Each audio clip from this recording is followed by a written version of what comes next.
left-hand side. That's why I was at the guard. My mother was in Cardiff, no cabin, my dad's in Dublin, that side.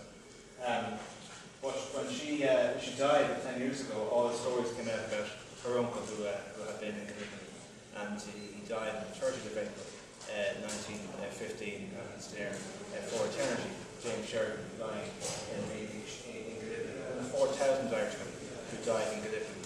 And I suppose Gallipoli is often seen to be an Australian disaster or a New Zealand disaster, but more Irishmen died than New Zealanders, and per head of population it was a bigger disaster for the Irish than it was for any other nation that was involved in it. And think of all those Irishmen who are buried out there for eternity. It really has to make us think about the nature of how we remember. Now this all linked. I mean, I think if people were to examine what happened in 1915 and then the terror that happened in people's families, that Irish men might be conscripted into having to join the British Army, which led into a lot of discussions around 1916, and certainly the election in 1918. There's a very strong anti-conscription element to that, to the political temperature at the time. So you can't take, as Liam has said, you can't take one event in history and suggest it's not connected with the next. So all our families are interconnected with things that happened. I'm an Ó Riordán. People often think that my family are from Cork, but they're not. The English translation of our name would be Oye or D-O-N. And my great-grandfather was a tailor in the British Army, and he drew in an O to make it sound more Irish. And he was a tailor in the British Army. He has a relation to Henry Riordán, who's buried out in the Somme somewhere. And then we have other Riordans who were involved in the 1916 rising as well. It is interesting now, maybe at this point, as we reflect on the last 100 years with the 1916 commemorations coming up, that now we can talk about,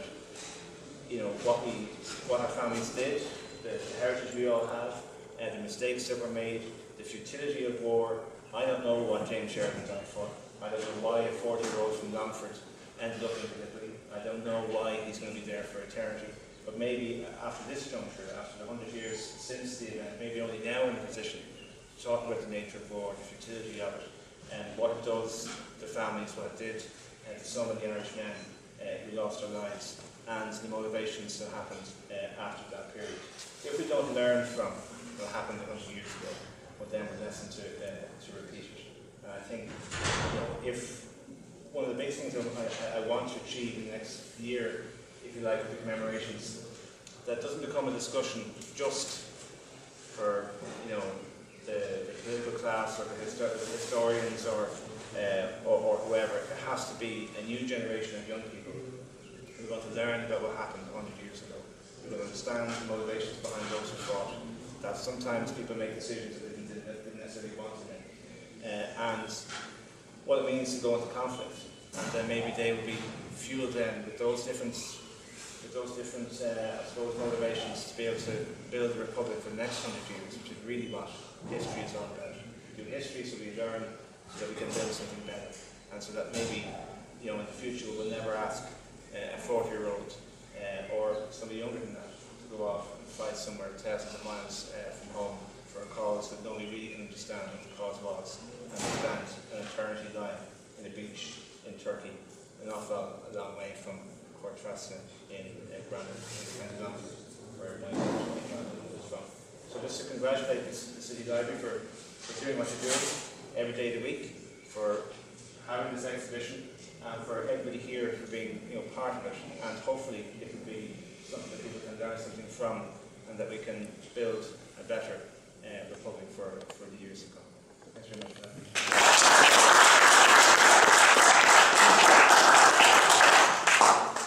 Thank you very much, Minister. You'll see these leaflets here, which list various ancillary events that will be taking place from now into the early summer. This evening, Jimmy Crowley is launching his songbook here, and one of Jimmy's best-known songs is Salonika, about this very conflict. On the 28th of May, Jerry White here and Jean Prendergast will present Corkman in Gallipoli, making use of Letters Home, but also the records of the Munster Fusiliers. And later on, in the 11th of June, Johnny Hannon and a group called Feingold Reinhardt will present the music from World War I, from 1914, 1915, up to 1918, Keep the Home Fires Burning. So we are hoping to reach as many people as possible, so that, as the Minister says, people can understand what happened and why, so that those kind of mistakes are not made in the years ahead. Thank you all for coming. Thank you, Deputy Lord Mayor, and thank you, Minister. And I can't say enjoy the rest of the evening because it's at a funny juncture of the day. But just again, thanks to everyone for coming. Thank you.